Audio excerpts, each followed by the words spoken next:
An age ago, the beating heart of our people was a king who knew only victory. He wanted nothing more than an honorable death on the battlefield. Yet, none could match him, and so he wandered the earth, becoming lost in time and tide. Then we too lost our honest purpose, while silk-clad men sat upon the throne. But tremble now, all cities that lay under the stars, for out of the shadows and mists of the land of promise, our courage has been rekindled, our heart has returned, and the world will burn.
Of the dull Christmas music. Hey, how you doing, everybody? It's Comic Book Team Up. How's everybody? I was sent that little trailer. What do you guys think of that for that Christmas special? I was Make me all teary eyed, John. okay, okay, maybe it works. I was thinking the music was a little too slow. I was hoping for like a peppier Christmas song. Made you teary eyed. It's Why? funny. No, just the Christmas music, but Uh, Christmas music plus you going to like Vietnam War kind of vibes. It's like I don't know. It makes me teary eyed. I was oh, thinking though, there was this thing I always wanted to do. I don't know if I ever mentioned it before, but every time I hear a very specific version of Carol of the Bells, it's almost like little children singing Carol of the Bells, and and I always think of a movie scene in my head that I used to play over and over again. And the only thing I've ever wanted to actually use AI for was to actually someday maybe create this movie scene because it would basically be a part. Well, it's basically a part of my novel manuscript or the backstory to it, and it starts off with two people outside of a concert hall where they're doing a Christmas like kids pageant and the kids are singing Carol of the Bells, and all of a sudden there's this battle in the background, and every time it hits a high note, it's one of the things happens that people die or somebody gets knocked down or stuff like that. They're running upstairs trying to keep this entire thing from going into the theater. So it's a I love one of the things I love about Christmas is I get to listen to this song over and over again, and I picture this entire scene in my head. I mean, it's no surprise. I love Christmas. My wife and I love Christmas. And as much as I grow the beard, like it's funny because everybody's like, "Oh, are you a rabbi?" I'm like, "No, I'm Santa Claus." I love Christmas. I love Santa Claus. My wife loves Christmas. We right now we still have 2 Christmas trees up. We have one in the dining room, and we have one in the living room. And if you drive by a house and the curtains are open, you'll see a Christmas tree with lights on. Keep it up all. My wife was just like, "I'm not taking it down." When we moved in this house, I was like, "Okay." So we have Christmas decorations. Well, she decorates the tree for the holidays.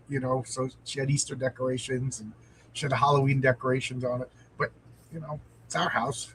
We can put up Christmas decorations, leave them up. So yeah, I love Christmas. When Christmas music is Christmas is a really big. Yeah, Christmas is really big around here too. And the funny thing is that my youngest son has a girlfriend, and her family owns a Christmas tree farm, so she's going to fit right in here. Oh, your son has a girlfriend? That's so gay. That's good. That's how old is your son? 20.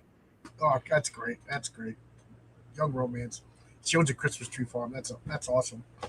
And you probably live in some Hallmark town, right? Where everything's, everything's sweet. Do they decorate? It's kind of rustic, but they do set up a lot of Christmas stuff, like a lot of beautiful little Christmas things, just here and there. In the town, it's not really a town square. It's more like where the bridge crosses the river, because it's all centered around the river.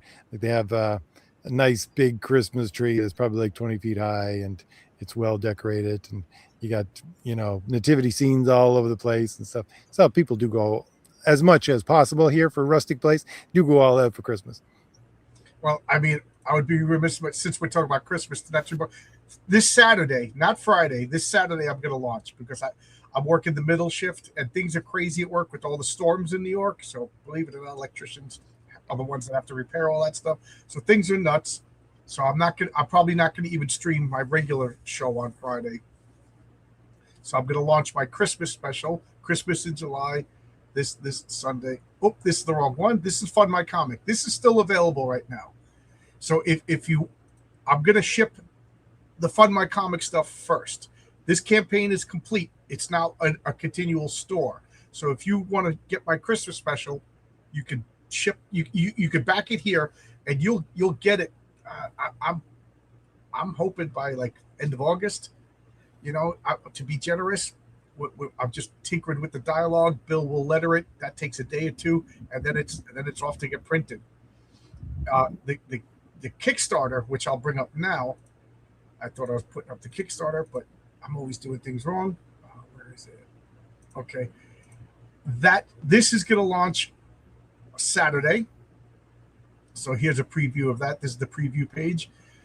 If you could sign up just where it says notified by launch, it doesn't cost you anything. You're not under any obligation. It just helps Kickstarter. It just lets Kickstarter know you're interested, and they'll promote it more. So just help a brother out. And there's also all my back catalog, all my swag, because they allow add-ons, infinite add-ons on Kickstarter. So there's more options on this. If you see something on this and you wanted it on the Fund My Comic and it wasn't there, buy it and then let me know. I'll reimburse you for the shipping. I'm not out to screw anybody. It's Christmas. It's Christmas in July. So our obligatory selling. I always be selling. And RJ, I'm just going to go down the chat and then we'll have our talk. We got Vaz. Well, one thing before you get to the chat, John, I want to ask a question about your campaign first.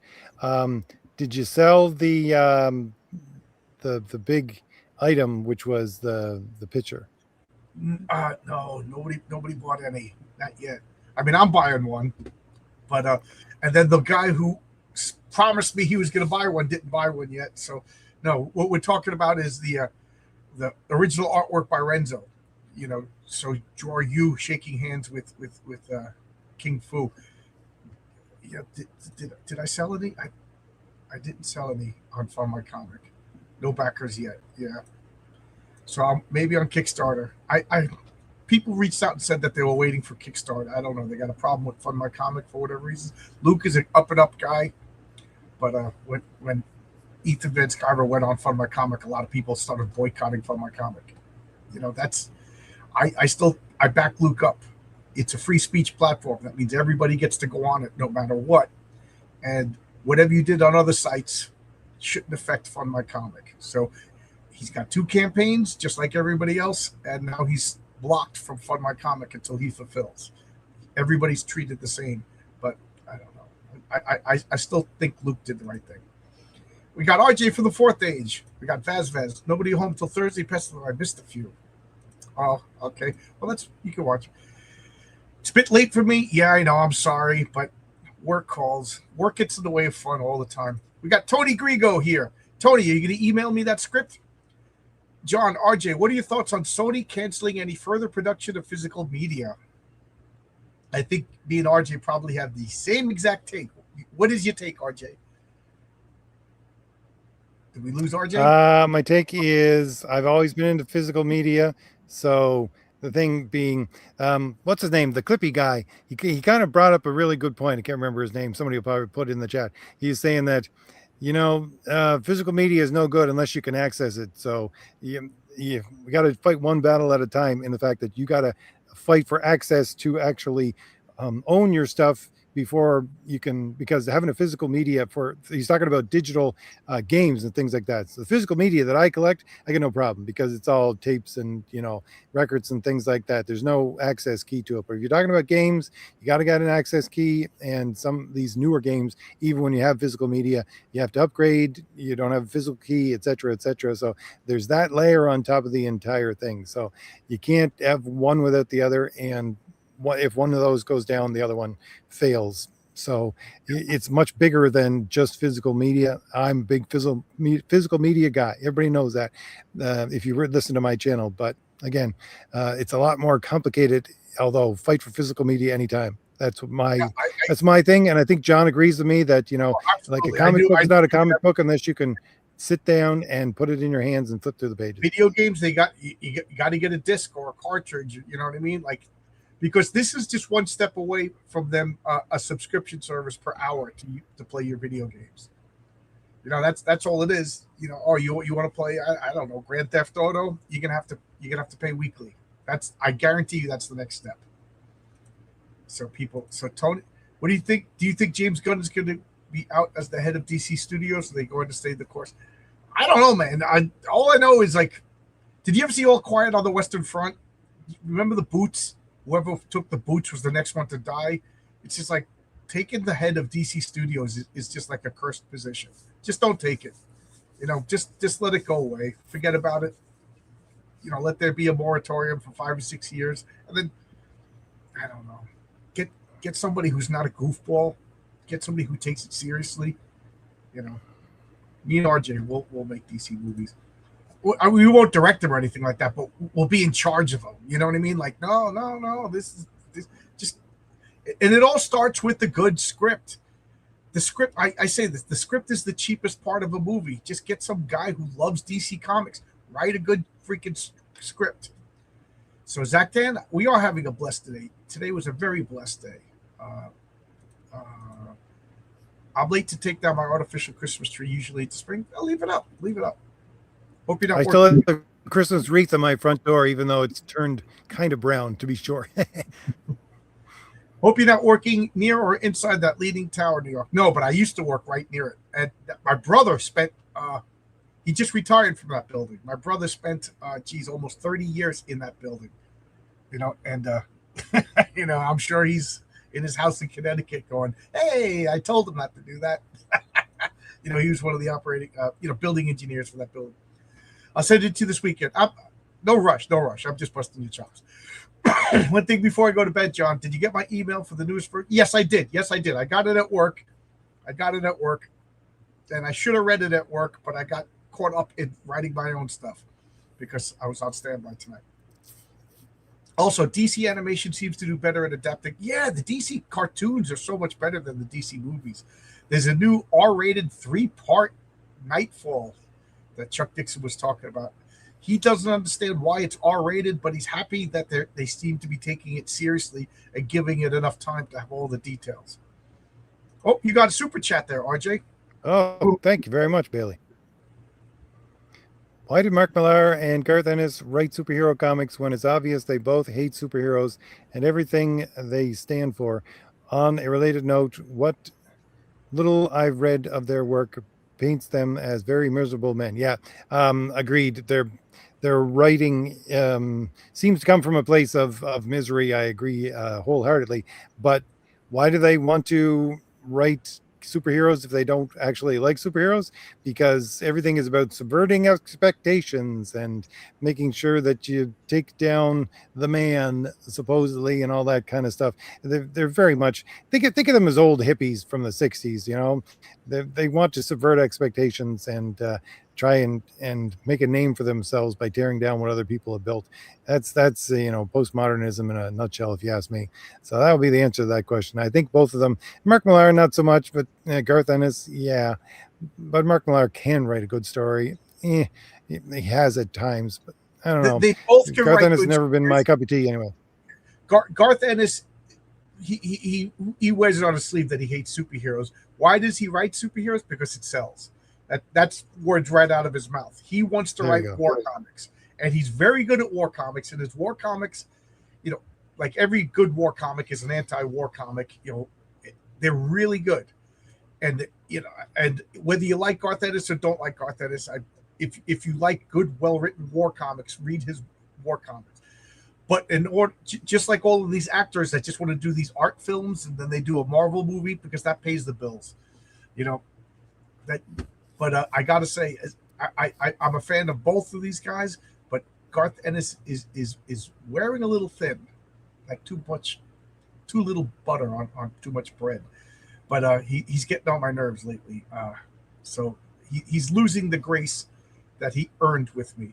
Whereas Mark Millar, that guy's like so schizophrenic. He loves superheroes, contrary to the statement. He absolutely loves superheroes. He gets giddy about superheroes. But I think he just knows which way the wind blows. And, he could write to sell and make movies. Because I'm reading Jupiter's Circle, and every other issue is so good. The last issue that I wrote put me in such a good mood. It was everything I want out of a superhero comic. But 2 issues before that, it churned my stomach. So, go figure. I think he knows what sells, and that's what he's doing. I don't know. We used to correspond back and forth and email each other. He stopped. I think he did away with all social media. So if I email him, it goes to his secretary and then dies there. But he used to respond to me on DMs, but no longer. Yeah, Garth Ennis' Punisher was great because it was this close to being a war comic. I do really like his Punisher. RJ Grenny, touted of the Samurai Jack and Primal guys, now going to producing an animated adaptation of Robert E. Howard's Conan. Do you have any thoughts? I think that would be a natural progression of his work. That is exactly, I think, what he wanted to do with Primal. Samurai Jack is one of the best things to come out for animation in the last 30 years, if you ask me. I used to have the whole series of Samurai Jack on VHS, for crying out loud, long and ever ago. It's funny, it's adventurous, and it's got a unique style all its own. Primal is sort of the same way, but yeah, that will be my take on it. If you want to go back to the roots of loving fantasy, and I think he does love fantasy by looking at his work, yeah, that would be someone I would trust with Robert E. Howard's stuff, and I would watch. Yeah, I've adopted a stance of I just lower my expectations and don't get excited. This might be the one time I'm like, I'm set this to record, or you know what I mean, or set a reminder to watch this. So I'm allowed. Is Lucy putting the football there again? For me to get pulled. I don't know, but this one is getting me excited. I probably did a mistake, but I asked the local comic book shop to put me the new Legion of Superheroes series. The art looked okay. They reverted the race swap of the main character. Oh, there's a new Legion of Superheroes. I don't even know what's going on with. Let me know if it's any good. I still love the Legion of Superheroes. Yeah, me too, Vaz. I still love them. I love them for all the things that I was embarrassed about them for so long, because I used to make fun of Bouncing Boy and Lightning Lad, but now I love that charm. The older I get, the more I want that innocent, it was a clubhouse for kids with powers. They were 15, 16 years old, flying around with bubbles around their head. Yeah. Now I want that stuff. However, I bought the first 2 episodes of the Supergirl Survive, written by idiots that were. Sorry. Yeah. Thanks for letting me do it. I'll get back to you later this weekend with the script. Good night. I also think Mark. Yeah, he likes superheroes. Not sure what you'll plan to talk about. If you need ideas, how about which characters that don't normally team up? We were going to talk about. We have a topic for tonight. I'm just going through the chat. So our topic tonight is. You want to tell us, RJ? I thought we would talk about lesser known mythological stories that we both like. Yeah. Can I start? Because I just read one the other day. It's funny that you brought this topic up, because I was excited to talk to this about something. You go right ahead, John. Okay, so believe it or not, I'm writing a story about Pan, the god Pan. I'm kind of fascinated with Pan. How did he become the image of the devil, and what's his background and everything? So I was reading up on lesser known stories about him. But there's a story that Philippus, so it's mythology mixed with actual history. But if I'm saying the guy's name wrong, let me know. But Philippus, the guy who ran from Athens to Sparta to warn the Spartans at the marathon, right? in this myth, he met Pan on the way, dancing through the woods, and the Athenians despised Pan. In the Athenian mind, Pan was the god of hillbillies and rednecks, and pagans, and goofballs. Even the Spartans, but the Athenians were too highbrow to be worshiping that god, and they say that Pan was on his way out because Greek was becoming civilized. So he asked him, "What are you doing?" And he told him, and he goes, "Oh, Athens, that city doesn't like me." And Philippus said, "Yeah, but if the Persians come, everybody." He goes, "Could you help?" He said, he goes, "If I help, you guys gotta worship me in Athens." And Philippus said, "Deal." So when he got there and warned him, in real life, the Persians panicked. And so what happened in real life was, I forget what battle it is. I'm embarrassed that I'm forgetting this, but there was a battle and the Persians actually panicked, and the Greeks got the upper hand because of this panic. And then when they wrote the history of it, somebody made up this story because Pan is the god of panic. And now, every 2 weeks or something like that for the next half a century, they had some sort of panic festival for Pan. And the guy who wrote this story that I read, the modern guy retelling the story, said Pan was probably going to be a forgotten god if not for the Persians panicking. So I'm kind of interested in that. How is that a cool lesser known myth? I think so. Classy to me says, I read Jupiter's Circle too. The beginning was good, but then the focus changed to the next generation. Everyone's a horrible person. I think RJ's right. The authors are dedicated to Ed Western. I don't know. I read I'm still in the 60s. Jupiter's Circle is first, then the Legacy. And I don't know. Some of it is so hopeful and everything. And then some of it churns my stomach. John Plattner dropped out of the Senate race. And I just think it's funny that a guy with an actual Nazi tattoo was being defended by the guys who hate the Nazis because he was one of their guys. So it just furthers the proof that I don't listen to anything Democrats say. As Mike Barron says, Democrats, the philosophy of the Democrat is whatever feeds the vicious child at that moment. 3 years ago, you're anti-Semitic, you're anti-Semitic, and now it's like they hate the Jews. You know, whatever this, because they're emotional. Whatever gets me right there. So we hate Nazis. We hate Nazis. And then what's it? Peter Higgs? I can't pronounce his name. He has some sort of like Crusader tattoo. Look, it's a Nazi tattoo. It's a Nazi tattoo. Nazi tattoo. And then they get a guy with an actual Nazi tattoo. And they're like, yeah, well, you know, people do things in their youth. It's like, shut up. Shut up. You know, how weird is it that the only Democrat with any logic and reason is the guy who had a stroke? You know, but there you go. But that's besides the point. You got a lesser known myth you want to talk about? Did I lose you, RJ? Did you fall asleep? I put RJ to sleep. Well, we'll talk about lesser known myths. Here's another lesser known myth that I'm completely fascinated by is Dionysus. I'll talk until RJ. RJ, just interrupt me when you come back. Okay, I don't know if it's me or if it's you. I don't know what's going on. Something's digitizing.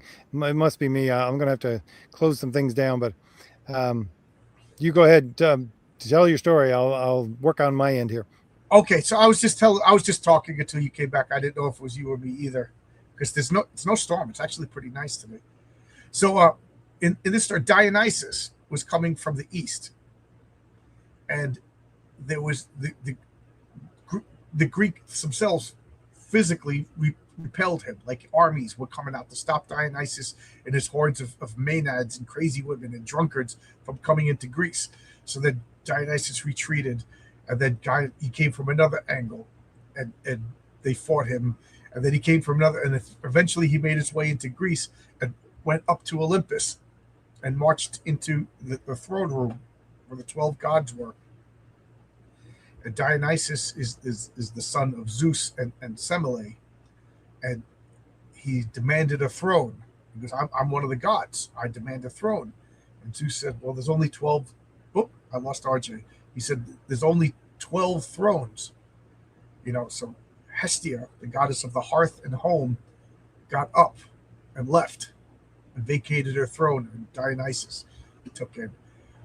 You better believe that's a big part of one of my stories coming up. I love that mythological story. I love that. Just think about that. The goddess of hearth and home was replaced by the god of wine and revelry. Yeah. Again, Democrats subvert democracy in their own primaries. Yep. I did not mean to spoil the story. Which story? Oh yeah. I already knew. I already knew. It's okay. RJ went metallic on his last reaction, so I guess he timed out. Is he still here? Yes, he's back, and he's better than ever. Are you? Are you better than ever, RJ? Still here, John, but I'm starting to digitize browsers. Give me a minute, okay? Sure. I could. You know me. I could talk forever. Let's see. Another interesting Greek myth that Endymion, the god, Eos is the goddess of the dawn, and she saw this shepherd, Endymion, and Endymion was this beautiful shepherd boy, and she just fell in love with him. And every morning they would frolic like a Greek shepherd would do, and they got married and they fell in love, and he started to get old, and then she realized, I'm going to be a goddess forever, and this guy's going to die. So she petitioned Zeus to give him eternal life. And Zeus was moved by Eos's tears and true love and all that happy stuff that he gave Endymion eternal life. But he didn't give him eternal youth. So he just got older and older and older and older. So he was this decrepit old man who just making babbling noises and couldn't die. So Eos begged Zeus to let him go. And Zeus couldn't kill him because a divine gift once bestowed cannot be revoked. I always loved that line from Edith Hamilton's real mythology. So he transformed him into a cricket. So every morning the dawn would come and it's greeted by her lover, the cricket, Endymion. I love that myth too. Not exactly myths, but I like Nathaniel Hawthorne stories such as Feathertop, the Rappaccini's Daughter, Carbuncle, the Scarlet Letter. Yeah, the Scarlet Letter is the only one I know. I don't know the other ones. I'm scared what they would do with the original Human Torch. Probably make him a flamboyant, like gay android that looks androgynous. Yeah, it's like a curse. Like, hey, John, they're making an Ant-Man movie. Oh, great. Oh, yeah, it's 2026. Oh, yeah. You know, I, I don't want to see any of my favorite stuff. Like, I'm at the point now. I just want to see all my stuff die. Just die. Marvel end, DC end, Star Wars end, Micronauts end. All the stuff that I love. Just end. Raiders of the Lost Ark, Battlestar Galactica. Just end. Just end. And then all the new stuff, they can screw it up all they want. Who cares? Who cares? It's theirs to screw up.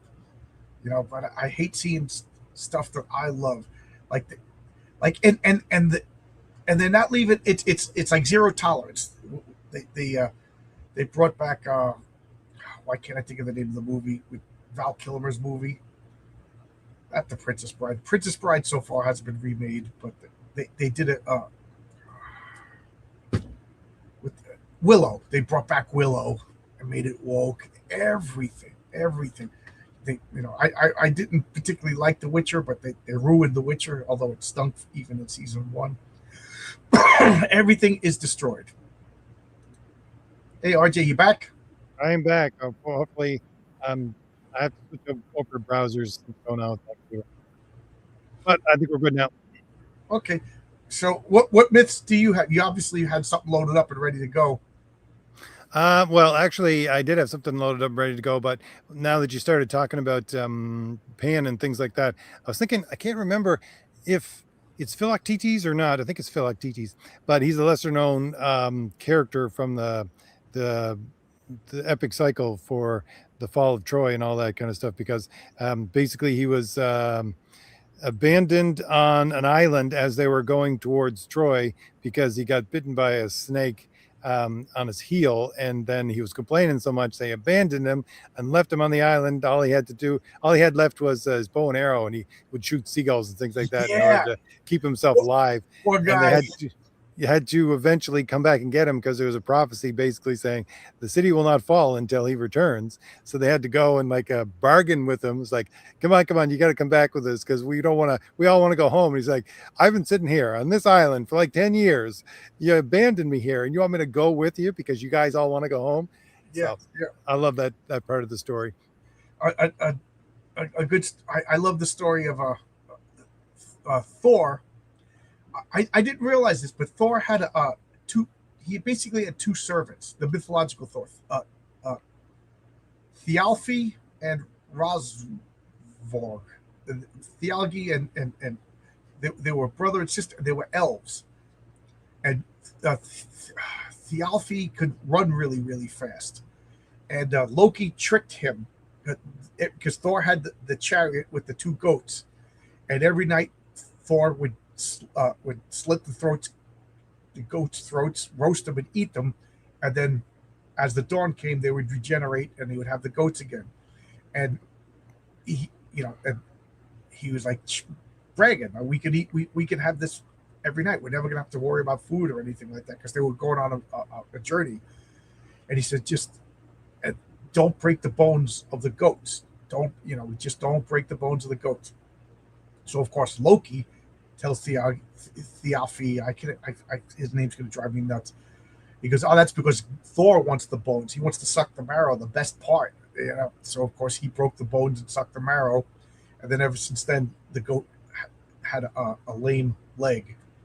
But this person that I was reading this, he was talking about in this story that I was reading. They said, here's a guy flew through the sky with a chariot with goats, and he had elven companions. This was proto Santa Claus. I know Santa Claus is like associated with Odin, but the whole Norse mythology, they had a lot of, Santa Claus.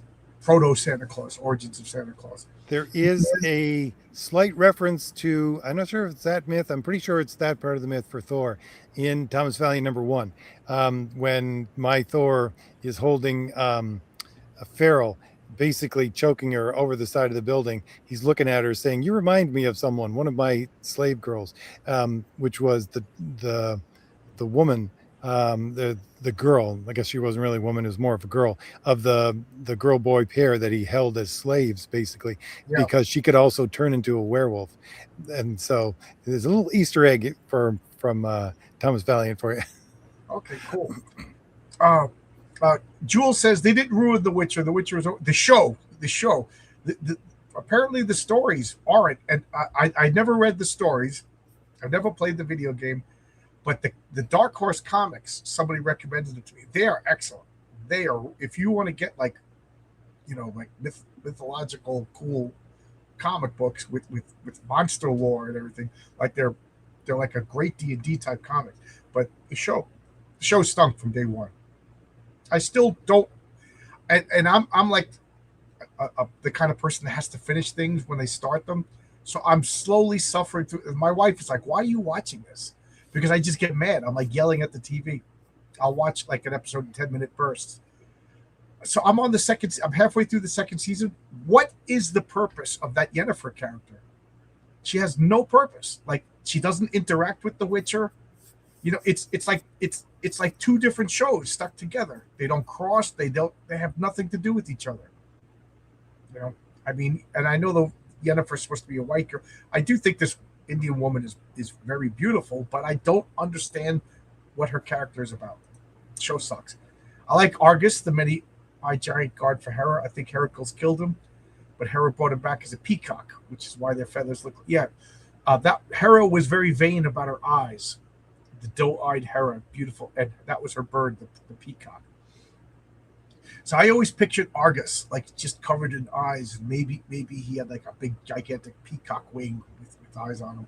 That's one of the things you remind me, Zachtan. One of the things I do with my character Artemis, her powers are activated by basically spoken word, and she's very much into basically Greek mythology, but she'll use any mythology. So she has to activate her powers by speaking basically a part of a myth, or a line from a myth, or a title from a mythological character, in order to activate the power that she wants to bring into activation with what she's going to do at the present moment. So that's one of the reasons why I love little snippets of, we'll say, obscure mythology. And when we get to sell Thomas Valiant #2 and then later Artemis, you won't see it so much in Artemis because she's still developing her powers in that book, but in Thomas Valiant #2, you'll get to see a little bit of that. And if anybody loves little mythological Easter eggs, it'll be filled with that, because every time she uses her power, there's a reference to an obscure myth. Jules says the books are woke. They literally have a part where one of the good guys says, "Of course we." Oh, I never read the book, so I'll take your word for it. I just assumed they weren't. I thought they were based on like old myths and stuff. So old myths aren't woke. Old myths are the best. It's pure sexism and violence. Women that are cooking. Odin's tricking all the ladies into sex and cooking for them. It's great. Have I ever read The Great God Pan by Arthur Machen? No, I bought it. It's upstairs on my shelf, and I have that habit of buying way too many books and never reading them. The comics are okay. One of them is really good. Yeah, I read two 4-issue stories, and both of them were excellent. Oh, that's a cool power concept. What's a cool power concept? For Artemis, probably. Oh, okay. My favorite piece of Greek mythology is the story of Orpheus. That's a good one. I guess it's more of a blessing than a curse that Elric have melded. Oh, yeah. Don't even talk about that, pissed off gamer. Don't mention it. Let's just pretend it doesn't exist. Because Elric is going to be a black man with what's it called when they have the white spots on their skin? Albino? Not because Elric's an albino, but like Michael Jackson. When black people have like their missing melatonin, so they have like white patches on their skin. No idea, John. Yeah, supposedly Michael Jackson had it, so that's why he was getting the treatment. But I don't know. But they're gonna make that. They're gonna make a black person with a lot of that, and he's gonna be gay. You know, it's so. Absolutely, if they made Elric, it would be. So don't mention he's gonna be in love with his cousin. Vitiligo. Thank you. That's it. That's the word. Thank you. That's what they're gonna do with Elric and Melnibone. So let's not talk about it. Everybody collectively just pretend it doesn't exist. We'll wish it out of the collective unconsciousness. In the books, Yennefer is the only woman who Geralt wants more than anyone else. A big part of the novels is will they or won't they decide to stop pride and admit they want to cleave each other. Well, you don't get that in the. I didn't even think that was. I still wonder why she was in the show. If that's the case, then they're doing a terrible job. And the show sucks. Geralt is a total simp for Yennefer. Everything sexual with males is male submission, child, lesbian. Even in the books, now, not that I wanted to read them, but now I definitely don't. Moorcock is pretty woke. I don't think adaptations. Is it woke? Because he was killing everybody. He was killing everybody. He was betraying everybody. I don't remember the first 6 books. I know the first 6 books. They're like little pocket novels. They read like comic books. I don't remember anything being woke. I remember him being pretty violent. The only thing I thought was weird is Elric got a bad rap. He was actually a better person than given credit for. Yeah, he did some crummy things, but he wasn't this chaotic evil like they made him out to be in the DDs and Demigods. All right. When you were talking about the Pan myth, it made me think of, I can't remember, somebody in the chat is a Conan fan. You might remember the name of the book, but I think it was El Sprague de Camp did he basically took some older Robert E. Howard stories and then turned it into a novel. And in that novel, this was when Conan was a king, and he was, if I remember correctly, leading his entire army over a mountain or stuff like that. And I found it really off-putting when I first read it. So basically, they get a lot of help from a group of Pans that live in the general area, so they want to help them, so they guide them through the mountain passes and things like that. I said to myself, I don't like the mixture of the Conan mythology with the just say early Greek mythology with Pan, and they had their own god, and they're basically all Pans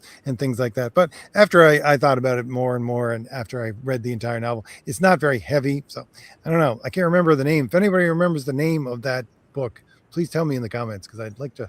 Were they satyrs or were they Pans? Yeah, there were satyrs, I guess. Okay. Having only read one Conan, I've only read one Conan book, the very first story. I forget the name of it. The very first, I bought the collection, so that it's just in chronological order that they came out, not chronological order of the story. So the very first story where he's the old king, and but the comic books I've been reading a lot. My problem with Conan is the world. Like, this is the Romans. This is the African world. It's obviously picked and chose, what do they call it? A pastiche of all the real world for different times. I just wish he made up his own world. You know what I mean? You don't need this. This is you want to have a Roman adventure, you go over here. You want to have an African adventure, you go over here. You want to have like a Hyborian Viking adventure, you go over here. I just wish it was more like 40,000 years ago. They didn't have any concept of Rome. There are woke elements, but Sapinski's product of Swedish society. Sapinski's voice even breaks, explaining his mother abandoned him to the Witchers. I sensed the sensitivity reader. Okay. Like I said, I didn't read the book. The villain Leo Barnhart was based Chad that killed child predator. Okay. Conan and the Satyrs sounds less out of place than Conan in the Marvel Universe. Yeah, that drove me nuts that they had the Savage Avengers and Conan was in the Savage Avengers. Did you pick that up at all? I mean, the art was great. Yeah, I read probably the first 12 issues of Savage Avengers, if it got that far. It kept on going after I didn't get to. Well, my comic shop closed down. The one that I usually bought it from, but yeah, there was a lot of things in there that just when they put Conan, let's say, lying on the floor with some trollop that he had found on the street who had one leg and was using her leg to attack the people who was attacking him. I was like, come on, people, come on, this is ridiculous. Conan would be put down by the Avengers. You know what I mean? Like, he's gonna stab, he's gonna kill, he's gonna have his way with the women. Like, but even more than that, it's an IP, and I hate when IPs interact in regular continuity, because it's only a matter of time before they lose the IP. And then what? We pretend those comics don't exist? Like the Shogun Warriors. As a kid, I avoided that comic because I'm like, the Shogun Warriors don't exist in Marvel, and now they do. Or Godzilla. Godzilla was in Marvel for a little while, and the Avengers are fighting Godzilla, and then they lose the rights to it, and then, to me, I'm just like, but Godzilla exists. He attacked. Iron Man was on the cover, and now Godzilla's not there anymore. So do we just pretend these comics don't? I know that's something a kid shouldn't be thinking about. The kid should just go with the flow. But I'm a weird kid who turned into a weird adult. So I never liked when IPs were put into Marvel. Like the Micronauts, the Rom, or Conan, or Godzilla, or the Shogun Warriors. So, come up with put Crom the Destroyer in the Avengers. There you go, RJ. Do you think Christopher Nolan's gang of sycophants will make the Odyssey a success, or will it not? All movies flop. All movies flop right now. The only movies that are profitable are low-budget movies. Nobody goes to the movies anymore. Are you going to the movies? What was the last movie you saw in the movies, RJ? People in the chat. We got 30 people watching the chat. What was the last movie you actually went, put your ass in the movie theater and watched? Nobody goes to the movies anymore. The last Superman movie was the last thing that I saw, and it was probably, it wasn't worth my time. Right, because, you want to see, but, I think the last movie I saw was, I forget if it was Superman or Fantastic Four. No, whatever one was later was the last movie I saw. But, like, just because I'm a comic book person, but nobody goes to the movies anymore. Nobody's going to go see the Odyssey. I'll dare say, even if it was a good movie, nobody's going to go. The young George Washington movie made money because it cost $15 million to make. That's the future of movies. I think Jado made a really good observation in the fact that he's saying, excuse me, that it doesn't matter about all these other side characters and idiotic things they're going to do. Having Matt Damon as Odysseus is just stupid. Yeah. Again, this, not to be pretentious, but me, Chuck Dixon, wrote a story, and I bring it up all the time. Yeah, he changed my story. I wrote a science fiction horror story, and it was graphically violent and explicit because I wanted you to feel trapped and claustrophobic. He turned it into a science fiction action story, and he's shopping it to Balboa Studios because they're actively looking for low to mid budget movies that they can make. And basically he told me we're making this to sell. I mean, I was making it just for self-indulgence, and he's a professional. He's not wrong. And I think that's the future of movies. Cheap to mid-budget. These gigantic $150 million block budgets, those days are numbered. I can't foresee, like, even if this was a great Odyssey movie, it's too expensive. Nobody's going to see this anymore. Do you want to go? Every time I go to the movies now, I'm thinking there's going to be some weirdo with a gun. That's in the back of my mind. And then you're in New York, you're not allowed to defend yourself. And if you do defend yourself, you're going to go to jail. So, and it's funny because my wife, we went to go see The Chosen in the movie theater, and we saw a couple of those Chosen Angel Studios religious type movies. And I'm thinking that's where the loonies are going to go. The loonies are not going to go to the, lesbian buys a bicycle for her girlfriend movie. They're going to, the crazy people who want to hurt people are going to go to the Christian movies. So, like, I don't want to say no to my wife, but I do look around every once in a while. You know what I mean? In the theater. So just, what do you guys think? Am I being paranoid? Yeah, I am. I think that yeah, I never thought of it that way, John. But if you're looking back to last time, it was really desperately bad for economic reasons. Say the '70s. That's when you got a lot of movies that were low budget, and it was like, you know, you got shows like BJ and the Bear, and you got the things like I don't know, Cannonball Run and stuff like that. Even though they had a lot of people in it, it was a low budget movie, right? I mean, you got a lot of low budget, um, low budget stakes. We'll put it that way. Even if they got a lot of good actors in it, low budget stakes. And then now that we're in a, well, nobody wants to admit it, but economic downturn that doesn't look like it's going to go back up. They got to go back to low budget. They got to. I mean, it's got to a point where you can't afford to do CGI anymore. Just do stupid practical effects that will, Yep. you know, employ a couple of people who know what they're doing. Well, I'm a big fan of low budget movies. Tony says the last movie so was Godzilla minus. I want to see that. I want to see that. I heard so. That was a low budget movie, and I think the people with the low budget movies, they got to be a little bit more creative. You know, they gotta you know, art through adversary. Oh, we can't do that. We got to do this. They got to think about it more. So I mean, what with the two big movies right now are like low budget movies that they found from like 4chan or something like that. Obsession. Are they any good? You know, At the very least, I think Obsession ties into a very good modern day horror that people have, especially younger people. So, and that they put their pulse on what people are afraid of right now and listen to what was going on around them in the world, made a movie out of it. yeah, the Oscars. I when did everybody in the chat, RJ, when did you stop watching or caring about the Oscars? For me, it was my last year of high school. I was I like, think the third time Billy Crystal did the Oscars was like, I'm done. the only time in the past 40 years that I paid attention to the Oscars was when Ricky Gervais made fun of everybody. That was great. You know, there's a reason why actors in Rome up till Shakespeare were considered crap. You know, they were right up there with tax collectors and child molesters. You know, you know what, they still are child molesters. So I don't like actors. I can name on one hand how many actors I actually like.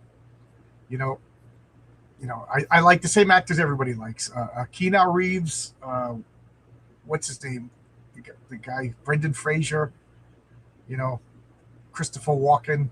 You know, there's very few actors that, you know, when people say, what actors would you like to have dinner with? I'm just like, none. I don't want to meet these people. They don't want to meet me, you know? Yeah, Bruce Willis, maybe. Yeah, it's a shame that he has, to me, he has, you know, the scariest thing in the world, Alzheimer's disease. Oh, God. I just know that's going to be mine. That, you know, unless I blow up in some sort of electrical accident, that's going to be me. I heard Obsession was good, but it looked gory. Was it gory? Was it gory or psych? Because I find psychologically scary movies to be scarier than you know, my wife. When we first got married, we did the typical let's share each other's movies and stuff. So we watched, even though Roman Polanski is a piece of crap, I still love the movie Rosemary's Baby, and I find it to be one of the scariest movies ever made. Even though there's no gore, what I find scary about it is the psychology of this poor woman is trapped and everybody's trapped. Like the conspiracy of that movie terrifies me. She just watched it like, it was dull. And then, you know, she put on like a slasher film and she's freaking out. And I'm laughing. That guy's head blew up. Look at that. This guy's got brains all, you know, slasher movies I can watch and laugh. But like psychological horror, that scares me. The Oscar was relevant before the internet. There's only way to see the movies that were nominated. Dinner with Sydney Sweeney. Yeah, there you go. There's two good reasons. Two good reasons. It's funny. Duel. I got kicked out of a board game forum because one of the things was because they're all wholesome, you know, a lot of Christians and everything, and they said, pick 3 people and pick a game. Who, and tell us about it. People are like, I want to play, Monopoly with Jesus and whatever. So I said, Sydney Sweetie, Kate Upton, and me, and we're playing strip poker. And I was kicked out of the forum. Before YouTube and streaming. Chris Pratt, I like. James Wood, I like. Yeah, like I said, I'm when I say one hand, that's an exaggeration. But most actors, go get some sleep. Oh, you got to go to sleep. Yeah, have a blessed day. Thank you, Zach. 10, you slipped a stream last week. You forgot to give me a blessing. So I know we keep straying from the myths. I was watching a video on the origins of elves, and they talked about how throughout Europe there was a lot of similar stories that may have been elves. Like I can't pronounce these names from Celtic mythology, but the Duana Dane, the children of Danu. Yeah. They basically elves, and then the Norse mythology elves, and then they talked about how elves were good, helpful, angelic beings, much in the line of Tolkien. Tolkien restored the elves, and as we got to more and more modern times, elves became evil and sinister, but Tolkien hit the reset button.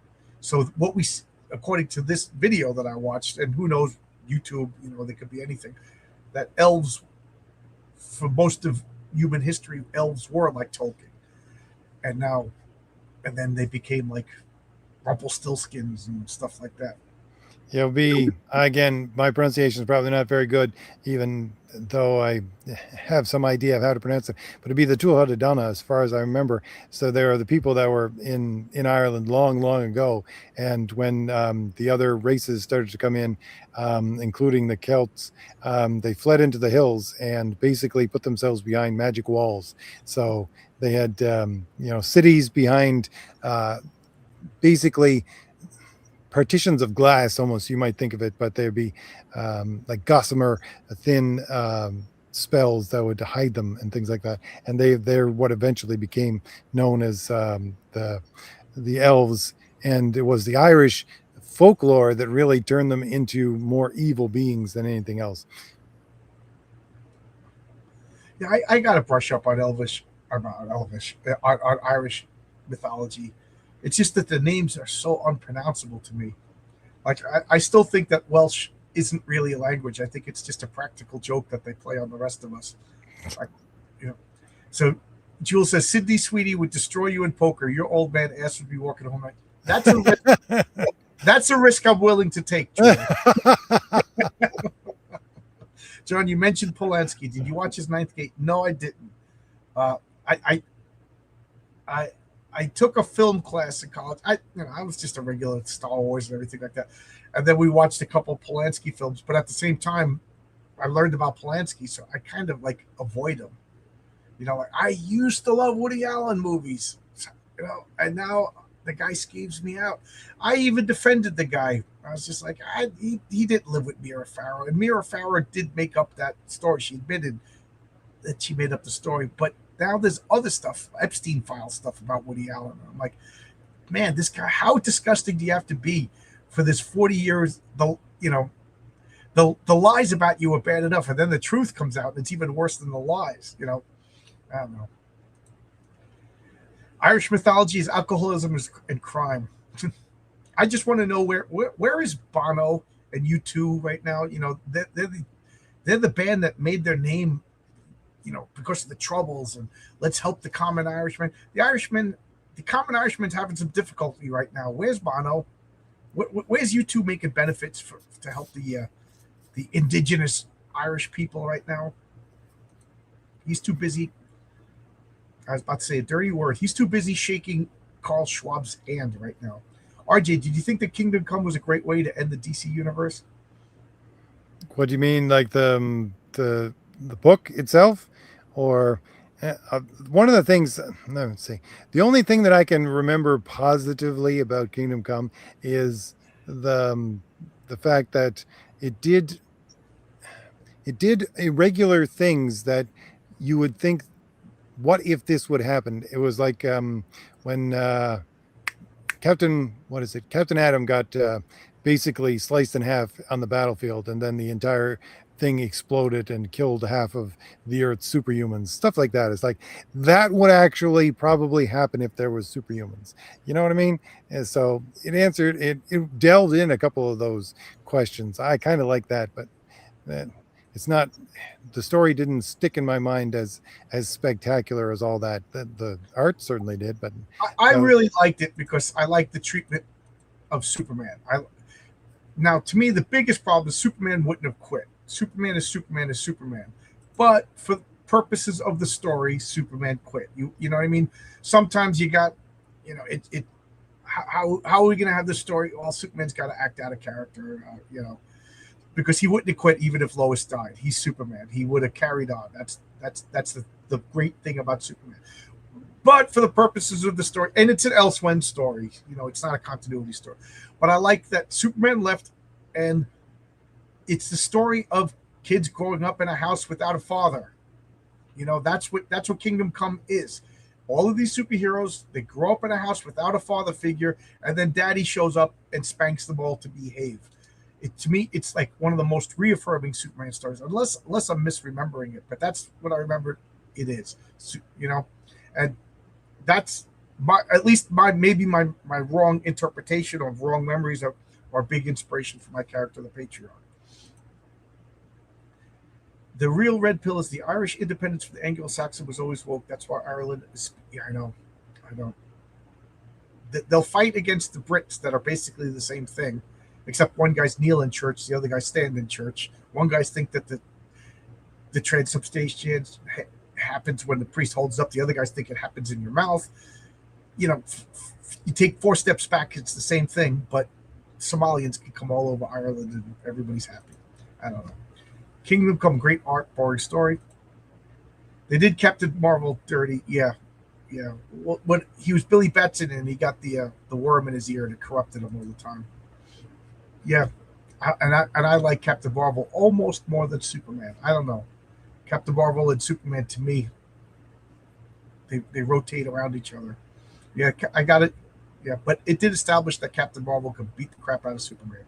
Superman has to murder a child in order to win. But I keep trying to steer us back to mythology because I want to hear some lesser known stories. Lesser known story. Honestly, the story that I was going to lead with, I've completely driven out of my head. But I'll have to think on that one. I drive a lot of people out of their heads. But there's when you were talking about the Thor story, there's a Thor story I always think about when I'm out walking or stuff like that, because there's a myth about when he was going down a river in I can't remember where exactly it was. He was going down a river in a boat, and there was a giant at the end of the other end of the river who was stomping in the river and causing these big waves, and it threw his basically he was going to drown. It threw his boat all over the place, and he had to grab onto the roots of these trees that were sticking out of the bank in order to save himself. Now, if you're in different places in the world, they could be rowan trees. What we would call them here would be dogberries, but they're now called, well, they were given the extra name of Thor's deliverance. So I always think of rowan trees or dogberry trees as Thor's deliverance. And whenever I go walking and I see, because there's a whole lot of dogberry trees around here, just lining, fields and things like that. I always think of the small myth of when Thor needed the tree to help him save himself from drowning in this river with a giant trying to stomp his way out of having to fight against Thor. You making me think of lesser known Thor stories, but there's one where they were, I forget why, but Odin, Thor, and Loki had to go to Hela and ask Hela something, and they had to cross a frozen river to get there.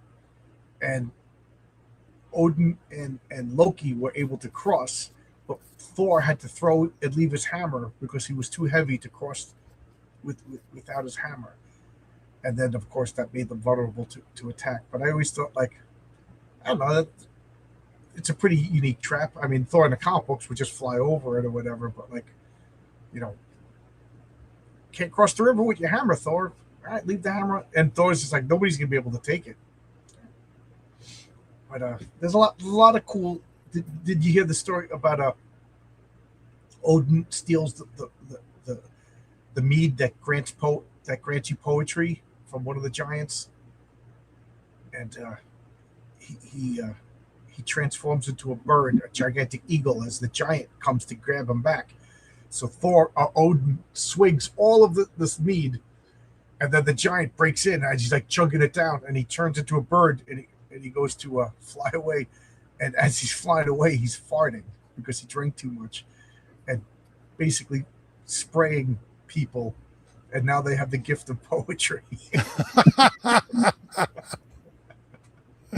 There's a good story that you just brought up when you're talking about that. I think it's Fan, Fan of the Fan, where from Celtic mythology.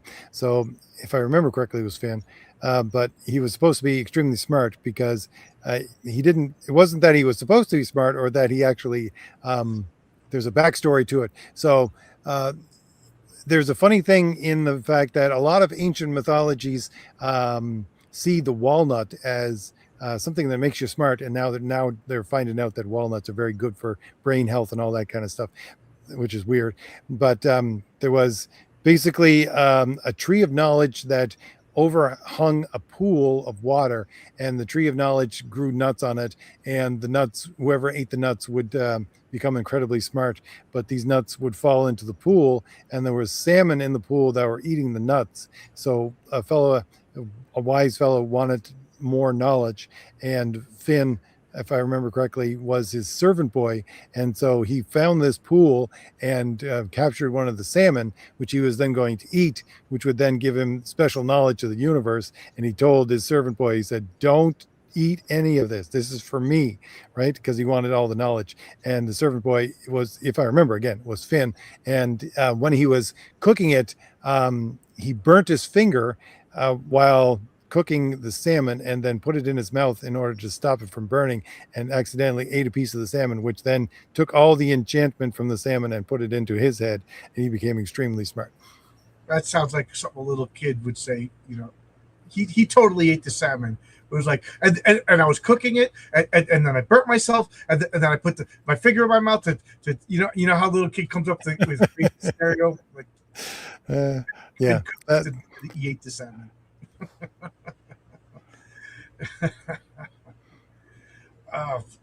There's a lot. I don't want to give it away, but I'm doing a couple of mythological based stories. So I've been doing a lot of research. So, but I don't. But there's a lot of cool Norse mythological stories that we don't hear about. The story about Brunhilde and Siegfried, that's a really sad story. She falls in love, and then he gets his memory erased, and she marries the wrong person, and then she hates him. And oh man, I was like reading that story, like my blood pressure was going up. It was just like the couple that just can't get together, kind of like that Shakespeare story. What is that one? That comedy. That's gonna drive me nuts that I can't think of the name of it. Dark Horse series, Norse mythology had the most. Yeah, that was Neil Gaiman and P. Craig Russell, and Neil Gaiman turned out to be a real piece of crap, but those comics were great. Those comics were really good, and I love P. Craig Russell. I feel so bad for Colleen Doran. Colleen Doran, she did this series called A Distant Soil that I really, really liked. And she's real talented, she's super woke, but she's a woke. It's funny because I'll forgive a woman for being woke, but I won't forgive a man for being woke, because to me, being woke is very feminine.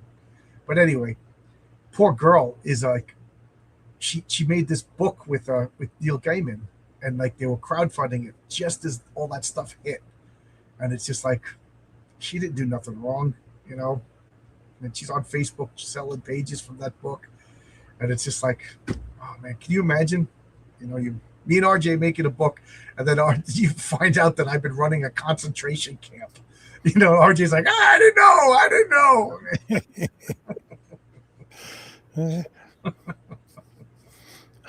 While you were saying that, it makes me think that what is it? The story of Freya, who had a chariot drawn by cats. To me, that would be like, yeah, that's proof that women actually helped to create mythology. Yeah, Freya, and in Norse mythology, it became like, or Norse culture, it became accustomed to give a new bride, a newlywed bride, a cat. You know, that was like giving Freya's uh, Blessing. blessing. Yeah, and I was also reading that you know, he had all these magical women in groups of three. You know, you had the three Fates, the three Norns, the three Grey Sisters. You know, you always, you know, Shakespeare's Macbeth. You had the three witches. You know, Hecate, the triune partake goddess or whatever. But this guy was making a case that Freya, Frigga, and not Sif. Freya, Frigga, and who was the third one? But they were all the same goddess. But no, there was Frigga, Fig, and Freya, and Fig was what was Odin's father's name? Bor. Bor had a wife, and they were saying that they were the same goddess. You know, I don't know. But Freya is also the sister of Frey. But whatever. Myth. Like as a kid, I told you I used to take index cards and I would write down the myths and I would try to put them in order. You know, reading the Odyssey must have happened here, and then but Hercules is over here, and Hercules is in also this the Golden Voyage of Jason and the Argonauts, and that they mention this. Like I would, so that stuff doesn't bother normal people, but it bothers me. Yeah, the maiden, the matron, the crone. Yeah. If anybody, or let me say, when everybody gets their copy of Crom the Destroyer, there's one splash page panel where in the background you have the three fates. Okay. I have I keep, you know, if I have like 100 freaking story. Please support Longbox Comics so I can tell these stories. But I have an explanation of Medusa. You know, the three Gorgons, why two of them were mortal, but Medusa could be killed, and what exactly does it mean to be petrified, turned to stone. You know, I love making explanations for these Greek myths. So you'll see that in the Metaphysician, my magical character, my Doctor Strange character. Yes, let everybody know. I've read partial script for Metaphysician, and this is going to be a book to look forward to from John. Yeah, Andres, who did the Christmas magic, he's going to draw that because Renzo has got like 5 stories in a row to go on. And I got really good feedback from that Metaphysician story. The funny thing is all my Catholic friends loved the story, and my Protestant friends were like, John, you can't publish this. And you said a long time ago, like, how can you Catholics have this, you know, this Pope is a piece of crap, and you know, and you said, yeah, well, that Pope's in hell, you know. the next Pope, maybe he'll be a good, like, we're kind of used to having, you know, bad guys around, but this story, I don't want to give it away, but like, there's references to Jesus, and my Protestant friends thought it was like blasphemous. My Catholic friends were like, oh yeah, I got what you were saying. So yeah, but it's historical too. So you know, yeah, it's based on a real person. It's based on a real person. And then once I explained that, one of my friends kind of backed down on his outrage. He was like, "Oh," I said, "It's a real person. The story's a real person. This isn't me being edgy. You know, this was a person who thought he was Jesus." Oh, we already did this on It's Clobbering Time. Who would win, Zeus or Odin? Who do you think would win? As much as I love Odin and would rather Odin win, I'd say Zeus most probably, just because, you know, the power. He's raw power. Odin was always sacrificing this, sacrificing that for little bits of knowledge or things to keep his throne. Plus, we have stories of his death. Zeus never dies. He can't be killed. You know, Zeus. You know, the Greek gods are the Greek gods are DC. The Norse gods are Marvel. There's a really good, if anybody knows, what's his name? Douglas Adams, who wrote The Hitchhiker's Guide to the Galaxy. His book, The Long Dark Tea Time of the Soul. It has all the Norse gods in it. So basically, some of them can die. They don't really die. They just get consumed by the earth. Basically, they lay down and never move again, and a tree grows out of their head, and then they become a stream. But Odin survives, and he just basically goes into an old age home, and he just loves have people wait on him all the time, and he has this old German woman that takes care of him all the time and things like that. But it's a really funny. What's that? Long Dark Tea Time of the Soul is the name of the book. It's from Douglas Adams. Oh, okay. You said that, but I'm it's late. It just went in one ear and out the other. What do you think of this comment? Catholics are used to blaspheming Jesus. I'll say there are certainly bad Catholics who do that all the time. Yeah, that's why they have the Name of Jesus Society that was created probably about 100 years ago. Is like, we got to get these people who should be good Catholics or are married good Catholics to stop blaspheming so much. So I have to agree, unfortunately, with you, Joel. I'm not gonna. I've come to the conclusion that the world is under attack, and all the Christian denominations, except the Mormons, they're weird. Because to me, the Mormons aren't Christian like Protestants and Catholics, because they don't believe in the triune Christ. You know what I mean? Like, and the Mormons, I mean, and Islam doesn't believe in the same God. Allah is not God. That's right out. That's right out, because Allah is Allah, and God is Jesus, God and the Holy Spirit. And the Islam rejects that, so it's not the same God. So it's not. Plus, Allah is a moon god. Yahweh is a storm god. They're different origins, different gods, different everything. So knock that off. But anyway, as I was saying, Christendom is under attack. So Protestants, hold hands with your Catholic brothers and go over there. Let's get the Greek Orthodox. We all got to unite and stop bickering over when does transubstantiation happen, and remind everybody else that Muhammad is Baphomet. And I'm not joking. Look it up. Look up the origins of Baphomet. It's Muhammad. Quirky explanations that fit into the ultimate Marvel modern day of Neil deGrasse Tyson and everything. I read that wrong. I just got emotionally upset when you mentioned Neil deGrasse Tyson, because he just annoys me. Like, to quote Khan, he tasks me. Marvel is liberal, Catholic, and Celtic. DC is right-wing, Protestant, and Norse. Really? How would you? I mean, maybe now, because I haven't read it in 11 years. RG, have you ever researched Native American, Pacific Islander, Asian, or African mythology? Native American, yes, especially in the East Coast, Native American. That's why. Who put out the book about the Chinu?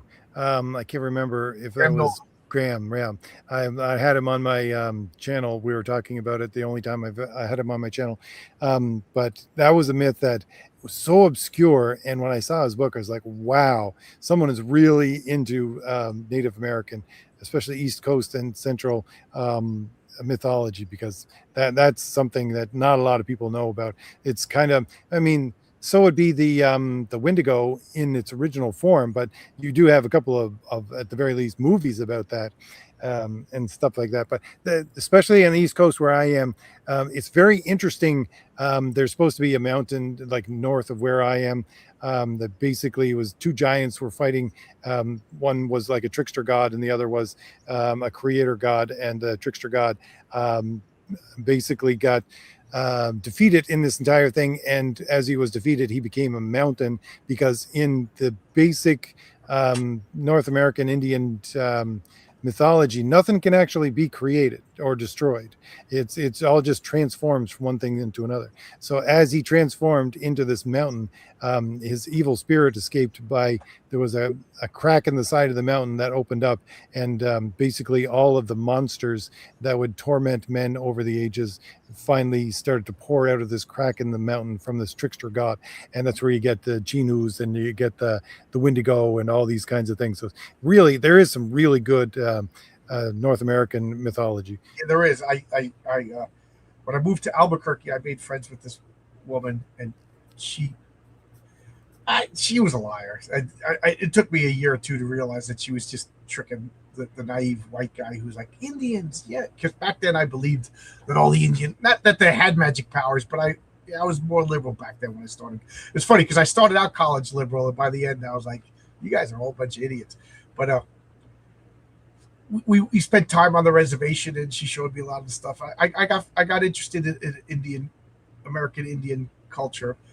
And I also would like to say that the Chinu is excellent comic book. It really, Graham Nolan really plays up the claustrophobic fear of that comic. It would make a wonderful low budget horror movie. And I'm glad that you're kidding, because I think I'm not even joking. Things are getting bad. We got to put aside little differences, because we're all sitting at the same table, and then people who just eat on the floor are taken over. I'm glad they didn't touch Hitchhiker's Guide to the Galaxy 20 years aside from that. Well, they made a horrible movie with that black guy who played.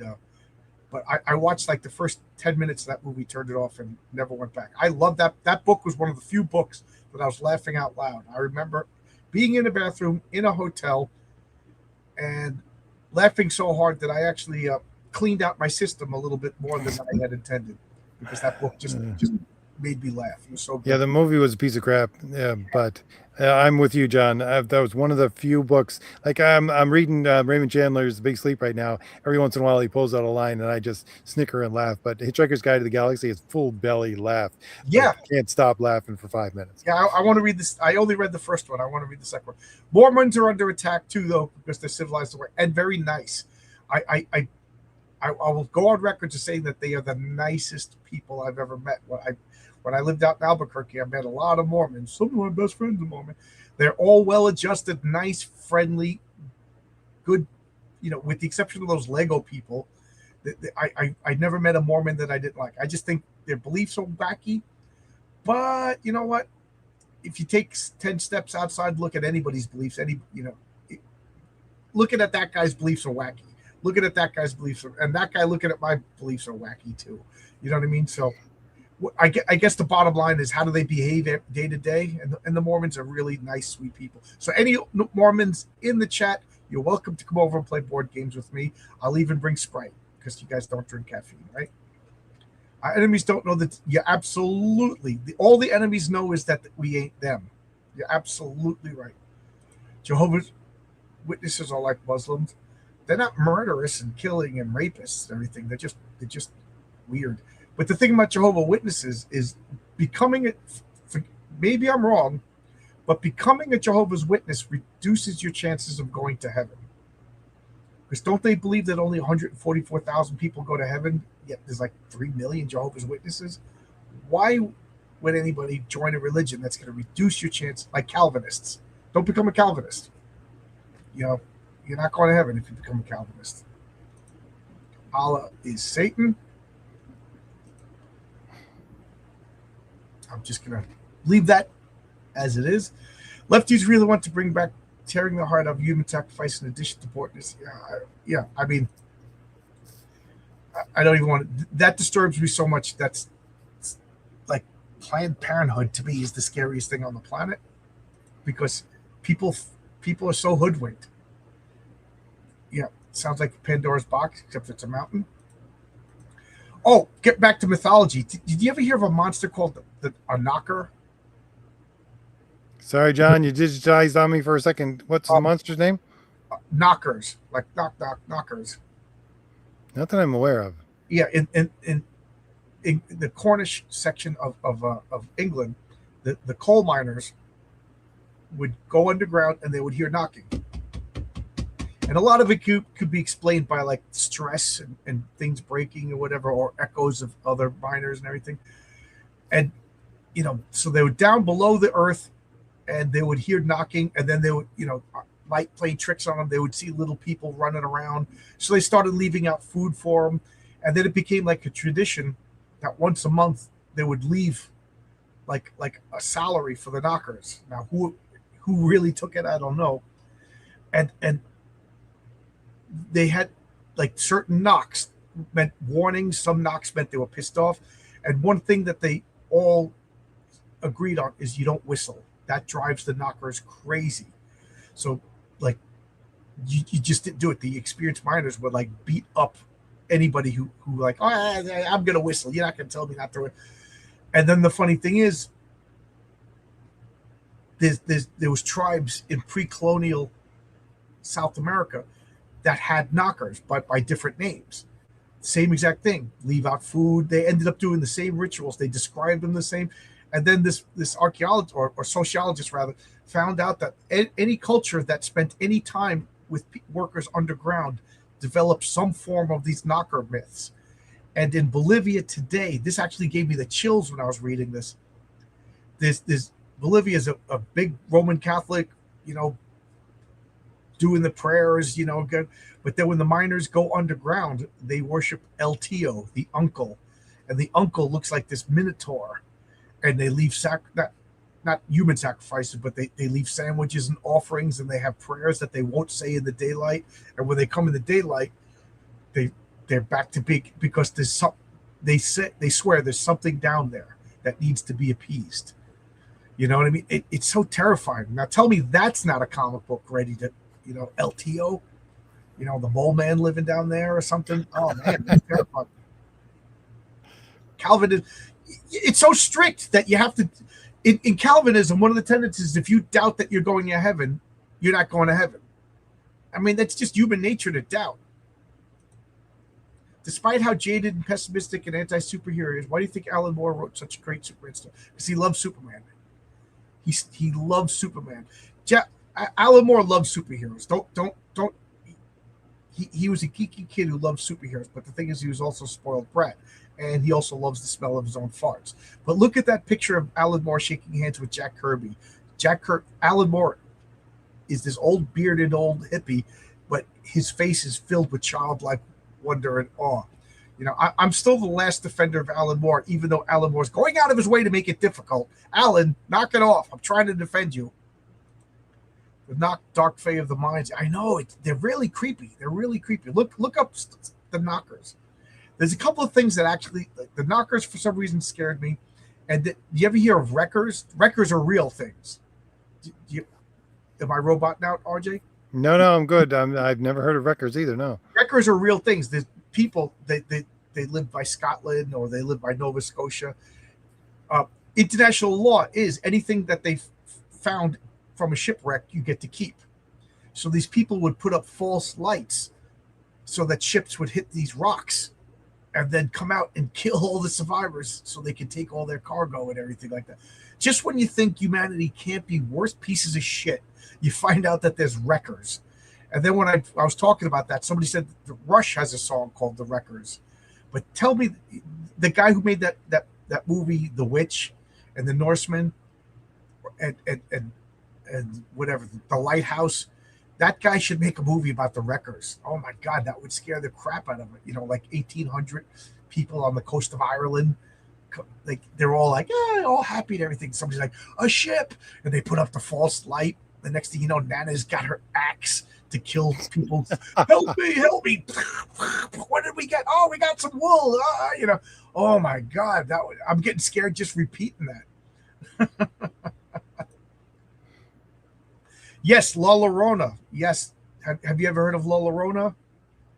Never heard of La Llorona. I'm learning some new mythology here. Yeah,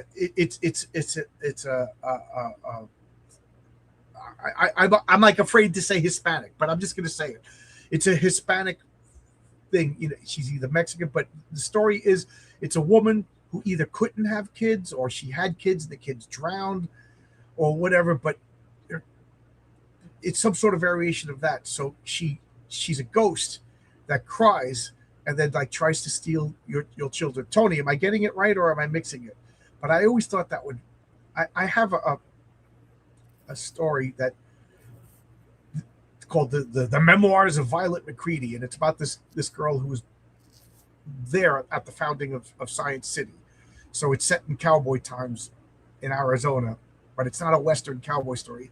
So it's her telling her life and all the crazy. She's like Forrest Gump throughout my world. This young woman, she becomes an old lady up until like World War II, and I'm thinking of putting a La Llorona story, like she actually met the real La Llorona. But remember I talked about I hired an artist, and then I think I got hoodwinked about AI. Right. Yeah, I think so. I have like I even threw away the files. So like when people like, let me see, I'm like, I can't. I got so mad, and then I asked somebody else to draw the story, but I'm a little overextended.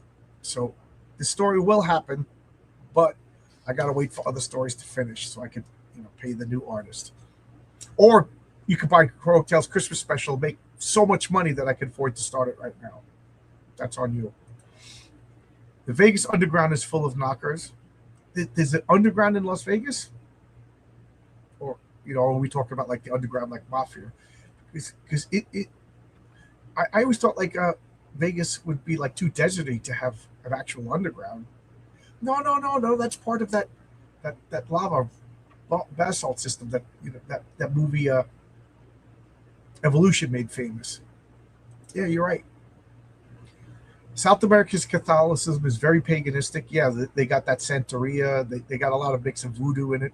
And Browns are superstitious. No wonder they think the monster's the mind. Yeah, I what if there is LTO? What is down there? I ain't going down. I'm scared. I ain't going down there. John, you work in subways. Have you ever heard the knock? No, because there's too much light. The person who is explaining these myths is saying that it's probably like stress. So they're digging, and then these people, they're not reinforcing with poles and modern methods. These guys were just digging with a pickaxe. So there was stress, or maybe it was echoes, and then they had like a little candle on the head. And we've all done this as a kid. Have you ever just looked at your reflection in a dark room, and it makes like your face turns demonic and everything like that? That's like the origin of the Bloody Mary and everything. So I think under those conditions, basically everybody's the same, physiology, the brain and everything like that. So they produce these same thing. But when I'm down there, we got lights. There's a guy over there blasting AC/DC on some Bluetooth speaker. So if there's any knockers, they got run over by a subway train. If you're going down into the underground tunnels of New York, just listen to the blasting speakers of Perry Como, and that's where you'll find John there in the corner. Mel Torme these days. I'm on a Mel Torme. Mel Torme, it's almost he's almost mystical with his voice. Like, I don't know. He's got this album called all the songs are about the moon, and I can't help but think of like this is a spell. This whole album is a ritual about the moon. So I don't know. I occupy myself when I'm doing repetitious stuff all day. The guy who made The Lighthouse, Northman, and Nosferatu was busy making a werewolf movie. Yes. Seems like a waste, but William Dafoe is in it. Yeah, William Dafoe is one of the few people who doesn't need makeup to play a werewolf. Yeah. I can't believe they cast him as the Green Goblin and then covered him.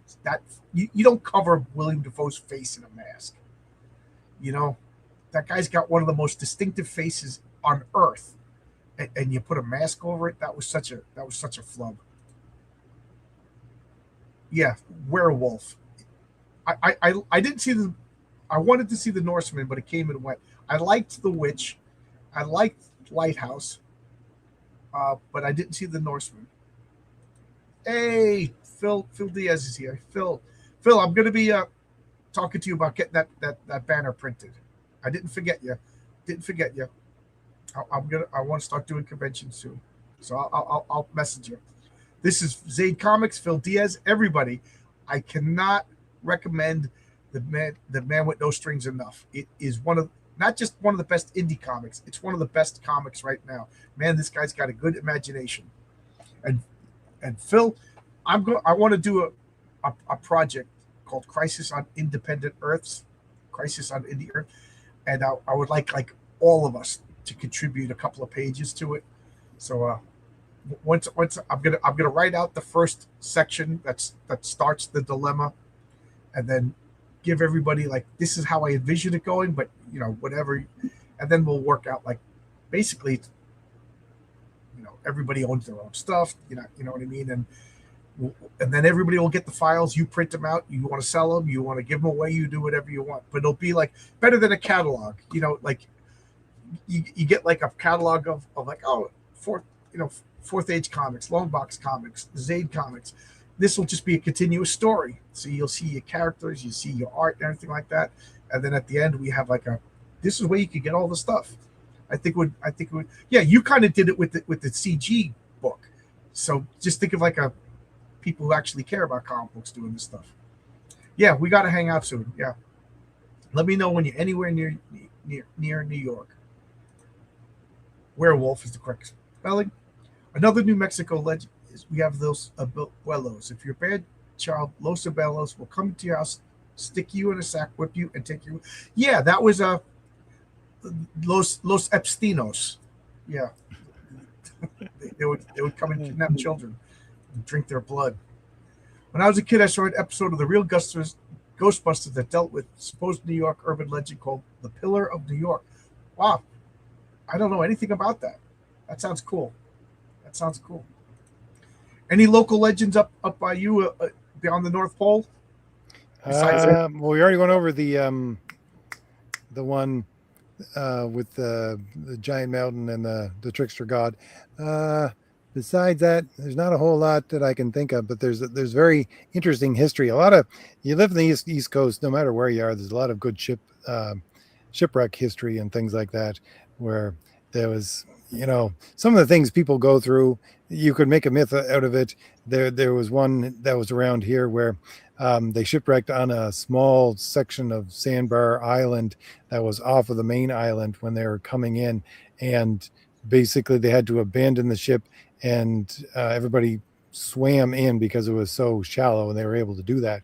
But then by the time they went to go back to try to get their supplies, the entire thing had frozen over. So they're with pickaxes and rocks and pieces of branches trying to dig into the frozen over ship in order to get the foodstuffs that they could use to survive for the entire winter. So I always like little histories and things like that besides the mythology. I always think you could turn those into mythology so easily. You forgot there's a Canadian myth of seizing the means of production, and everybody's living and this myth by this goblin called Karl Marx created this. He lived beneath the earth, but he didn't knock. He actually pulled the miners down and shook them for their money. Am I watching the new season of X-Men 97? No, I never watched. By the time the X-Men 97 cartoon came out, I couldn't stand the X-Men. And now I just reread all the John Byrne, Terry Austin, Chris Claremont X-Men, and now I'm going to read the John Byrne X-Men. So right now my appreciation of the X-Men has gotten really high. I might actually go back and watch the old X-Men 97 cartoons and then lead into the new ones, because what do you think, RJ? I was talking about to go to the what do you think of the God Loves Man Kills, that graphic novel of the X-Men? That's the one where basically Kitty says uses the racial slur, right? Is that the one? That's X-Men 190. That's X-Men 197. I'm talking about. I have this graphic novel. Yeah, I have that graphic novel. I don't remember even the basic story of it. If that's not it's I hated it. I hated it when it came out. But somebody brought it up. Claremont, though. It's Chris Claremont, Brett Anderson. To me, this is ground zero of everything that's wrong with the X-Men. This is right-wing conservative Christian guy is a bigot and hates the X-Men. X-Men is now only about bigotry.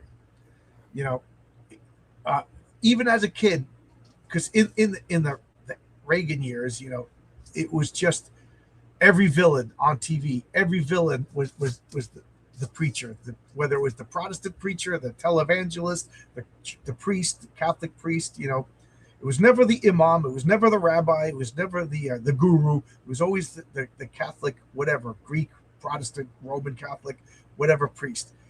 So even when it came out, I was like, this is so done to death. I'm so tired of this. Like right now, it's the alt-right Nazi. Like whenever Superman fights the Klan, you just roll your eyes. It's like, oh, the Klan again.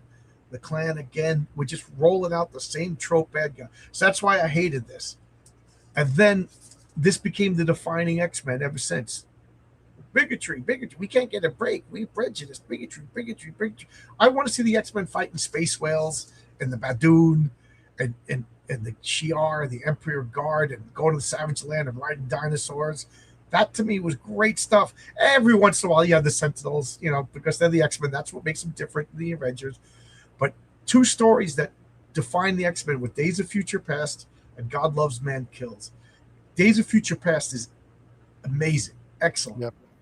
But this one, I hated it when it came out. So I realized I read it biased going in. So I promised the fan that I would reread it. So it's on top of the pile. I'll give it an honest new reading. I think you hit the nail on the head when there's a phrase you used earlier about an hour ago, art through adversity. That's the only way comic books, and I think a lot of art actually has any true meaning to it, because sorry to say, but if you take the guardrails off most artists and don't have a leash on them to tell them what they need to do and give them limits to what they can do, everything goes wrong. And I think that's what the graphic novels, when they originally came out, were, we don't have, I don't think they were comic code protected and all that kind of stuff. And it was like, do whatever story that you want to do, and you give Chris Claremont too much rope, he'll hang himself. Well, that's why they hated Jim Shooter. Jim Shooter was adversary. He forced them. He gave them rules. He gave them deadlines. He gave them, rules. Is whatever. He told them, this is what you got to do. This is what you got to do. And they hated him. Under Roy Thomas, they did what they. How many times under Roy Thomas did you see the dreaded Deadline Doom, and it's just a reprint of a comic that came out 15 years earlier? That stuff didn't happen under. That's why he's hated, because nobody wants to become a comic. They become a comic artist because you're a kid, and kids like to sleep late and they want to have candy for dinner. You know what I mean? You don't become a comic book artist and then you're gonna have the man coming down on you, yelling at you about this art doesn't work. This story's no good. We got to do. And then Jim Shooter left. Tom DeFalco pretty much kept up that standard, or whatever.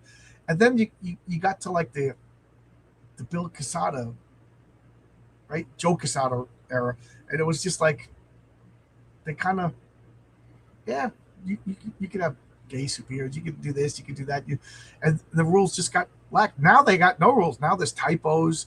People don't remember continuity, and they stuck. You need a strong fist at the top of you need the creative people, but you also need the alpha male on top to smack them into goodness. Like my father says, little spanking never hurt nobody. The old stuff is good, except the final season, the animation is bad. Okay, I'll check it out. Like I said, my interest in the X-Men is at an all-time high. Are you going to follow up on your X-Men show with the new stuff from John Byrne? Yes, but I'm not going to do it page by page by page by page because it's new. I gave myself the rule that a comic has to at least be 5 years old and not in continuous print, because that's taking money out of their pocket. You know what I mean? Like, I'm not going to take The Man with No Strings and do a page by page by page reading of that comic book, because go buy that comic book. But I will do God Loves Man Kills because it came out in 1983. You know what I mean? I'm not taking money out of anybody's pocket. I don't like when people steal my videos, and I don't want to steal people's comic books. I thought a book that collects creation myths from different cultures. I'm reading the African ones. Oh, that's cool. That's really cool. What's the name of the book? So it's not on top of the pile to protect the dust to remind you never to read it. It literally was on the bottom of the pile. I kept putting it on the bottom because I still hate this book. Every time I know exactly what Vaz is talking about, though.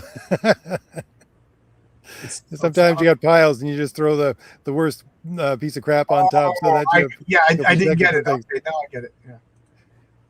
It's interesting that according to the mass media, far right exists, but not a far left. Yeah. Yeah, because they are the far left.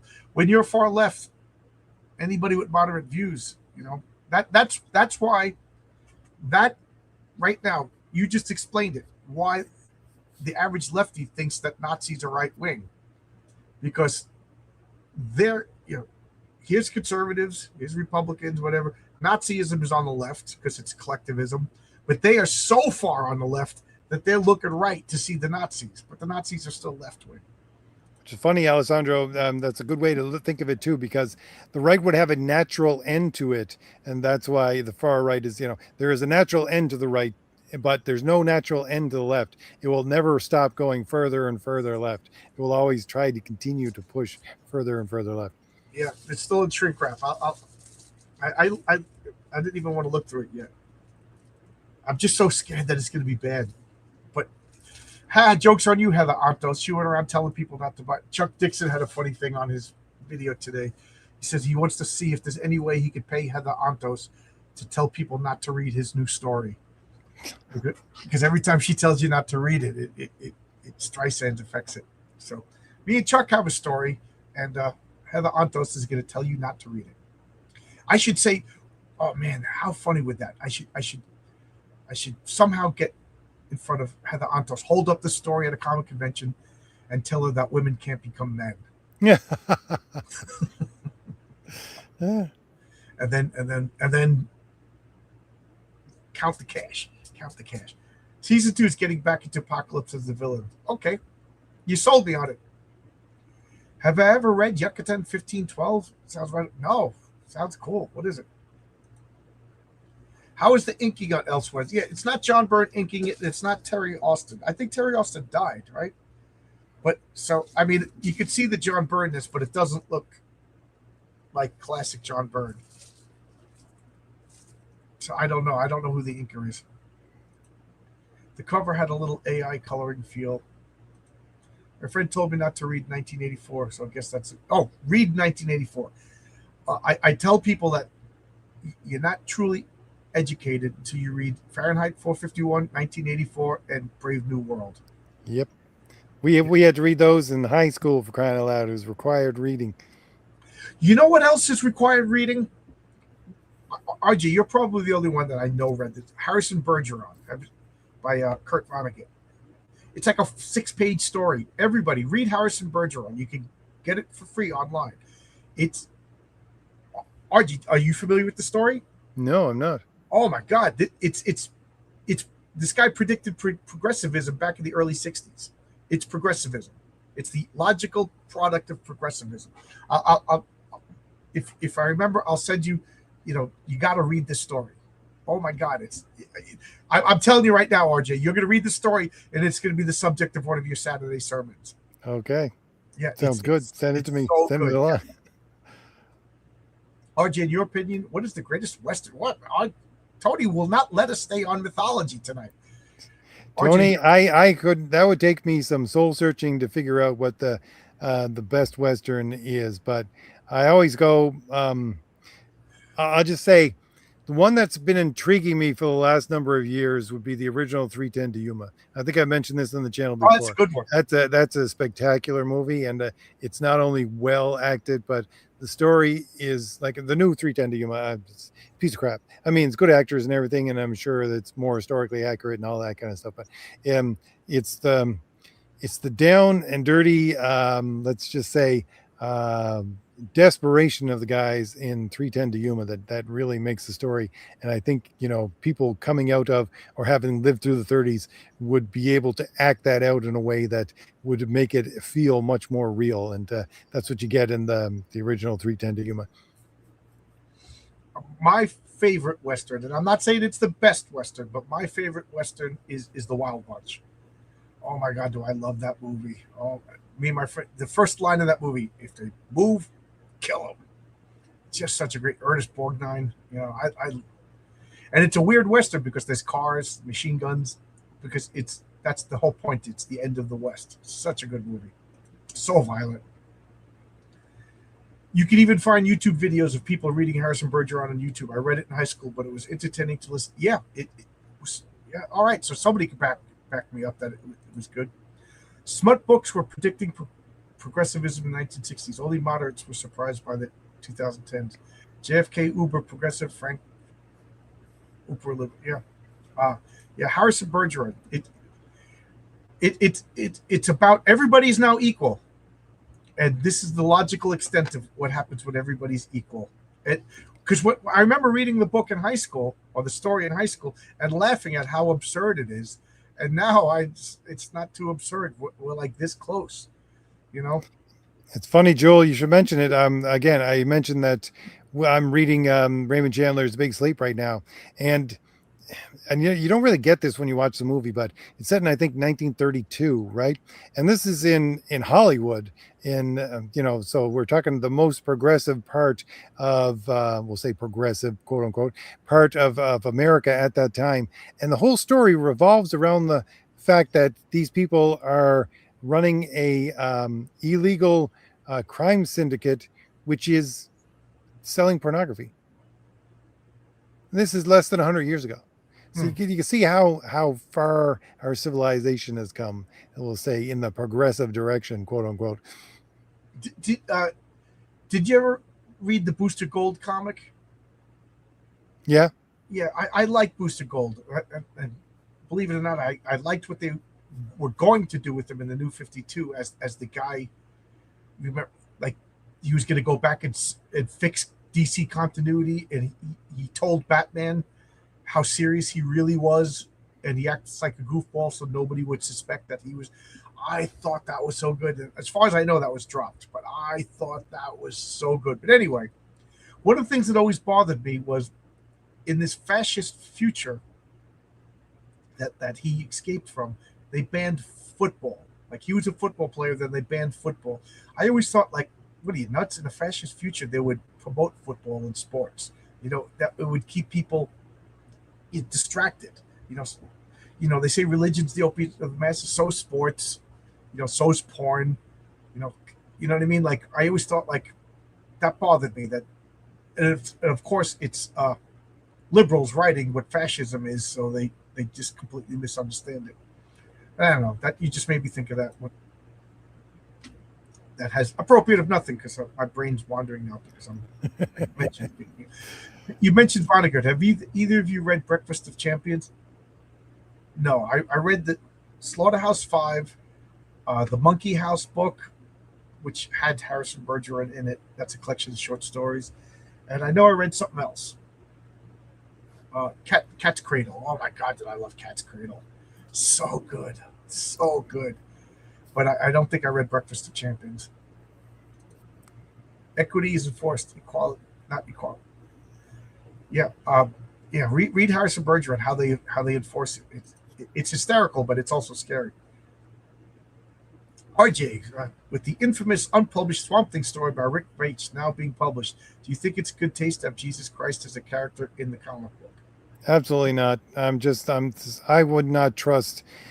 I don't trust these people with Superman and any other DC or Marvel hero that's been around for the last 80 years. And to put a religious figure in it. See, I'm with John. I don't want to bring this into too much of a religious context because we're talking mythology and all that kind of stuff. But I'm in Canada right now, and somebody pointed out something really interesting to me the other day is the fact that they passed this new bill. I don't know, it was C-16 or something like that, basically saying that it's illegal to quote passages of the Bible. You can't do it. And someone brought up and said, okay, but is it illegal because those passages are from the Old Testament? Is it illegal to quote them from the Torah? Because nowhere mentioned that. Is it illegal to quote similar things from the Quran? Nowhere does it mention that, right? So, any leftist way of trying to take down Christianity, they're going to take. So I do not trust anybody of that ilk to even give, let's just say, constructive criticism or some kind of interesting take on it. I do not. It's all destroy, the backbone of Western civilization, which I'm adamant that it is Christianity. Well, for me, I would it be good taste? It depends on how it's done. Like I'm gonna have a religious. I'm working on a script called The Three Wise Men, and in the story of the Three Wise Men, they go to Joseph and Mary's house. Not the manger, as people believe, but in the actual scripture, they go to. So Jesus was born in the manger. They didn't stay. They didn't live in the manger. He was just born. The next day they went back to Mary and Joseph's house. And that's where the three wise men met Mary. Did they just easy gifts? We're out of here now. We got to catch a train. They stayed. They had a conversations. That's what this comic is about. So I'm going to have religious people in a comic book. So I would be a hypocrite to say you don't have religious people in a comic book. But you got be prepared. Do your homework. Do your research. If you intend to be blasphemous or if you intend to be, offensive, be prepared for that. I'm not the one to tell you what to do, but be aware of what you're doing, know why you're doing it, and be prepared. So I'm having a religious character in a story who thinks he's Jesus. It's going to be clear in the story that he's not Jesus. Will some religious person get offended? Probably. I plan on having a story where the three wise men and Mary and Joseph have a conversation. Will somebody get offended? I hope not. Because I don't think there's anything offensive in that. But whatever. So my answer is do whatever you want, but be prepared for the consequences. And don't just do it willy-nilly. Just if you're doing it to be the edgelord shocking guy, grow up. But I don't think Rick Veitch was doing it to be edgelord shocking guy. I think he was building up to a story that I've always wanted to read. I ordered it. It didn't come yet, but I want to read it because it was like a 24 issue comic book that at the last second they killed the climax. So just for that reason alone, I want to read it.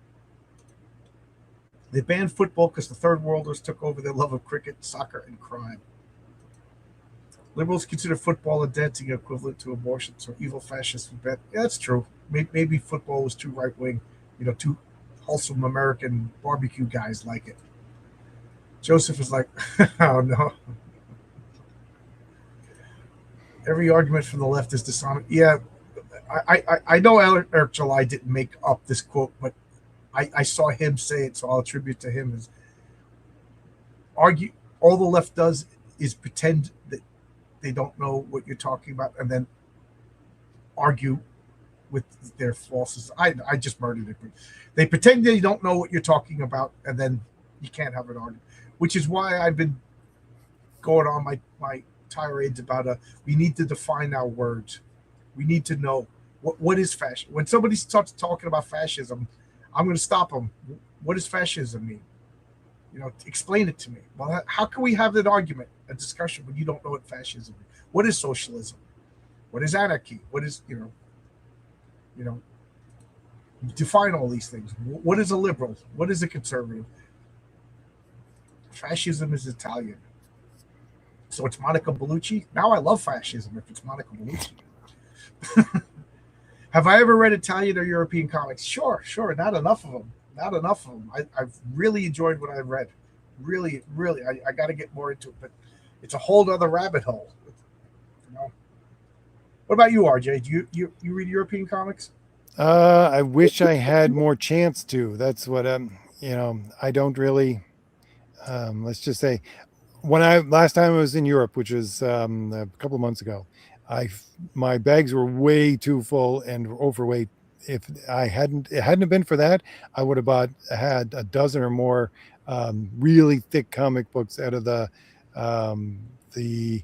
what was it? The airport little kiosk place in I think it was like Croatia was where I was, because even if I couldn't read the language, it would just be so beautiful to pick up new comics and see people who love comics. Yeah, I got the Tex Ritter. Is that the Italian cowboy comic? It's an American Western. Blueberry? Maybe Blueberry I got too. That's Mobius. I love Blueberry. I got a French comic called Blue Coats. Believe it or not, it's a French comic about Northern soldiers during the American Civil War. Tex Ritter is an American comic set in the American. I'm sorry, Tex Ritter is an Italian comic set in the American West. So I got that. I know I got other Western comics. I have European comics right over here. I don't know, but I want to get more. The problem is, there's a company. I'll try to I'll try to remember the name of the company and say it next week. But there's a company that brings them into America. Chuck Dixon's always talking about them. So if you listen to this channel, I recommend going to Chuck Dixon, Ask Chuck Dixon on YouTube. Every Wednesday he does like an hour video, and he brings up these Italian graphic novel, French, whatever, all European, and they bring them to America.